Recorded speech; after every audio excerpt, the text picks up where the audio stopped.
These are the basic forms necessary for financial intelligence. One is called an income statement because it has an income and expense, also called a profit and loss statement. There's also a balance sheet, and the balance sheet has assets and liabilities. And these are the very basics for financial literacy or financial intelligence. I soon realized the main cause of financial struggle was due to confusion between the definitions of an asset and a liability. My definition of an asset is something that puts money in my pocket. And my definition of a liability is something that takes money out of my pocket. The most important thing about being financially literate is understanding a thing called cash flow. I can tell the difference between a poor person and a middle-class person by simply looking at their income statements and balance sheets and figuring out which direction the cash is flowing. So I will show you the cash flow pattern of a poor person. Generally, a poor person, all they have is a job.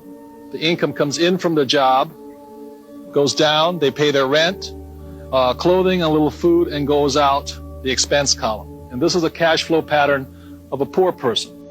The cash flow pattern of a classic middle-class person is a little bit different. Income comes in this way, but with a middle class, they probably have a mortgage, they probably have car payments, they probably have credit card payments. It comes up again through the expense column and then out this way. So what you see here are the cash flow patterns of a poor person versus a middle-class person. So the cash flow pattern of the rich is different.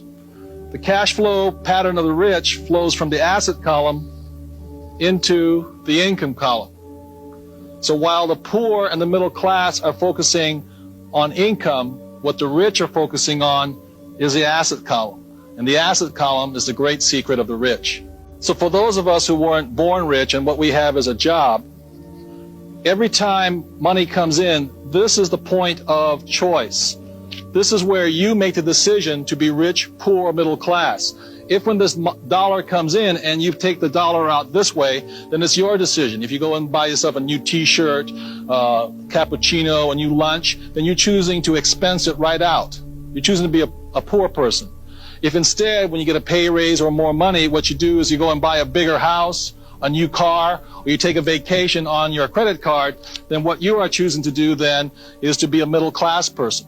And if you choose, instead, when the money comes in and you choose to put it in the asset column, then you make that decision to be rich, poor, middle class. By putting in the asset column, at this point, you're choosing to be a rich person.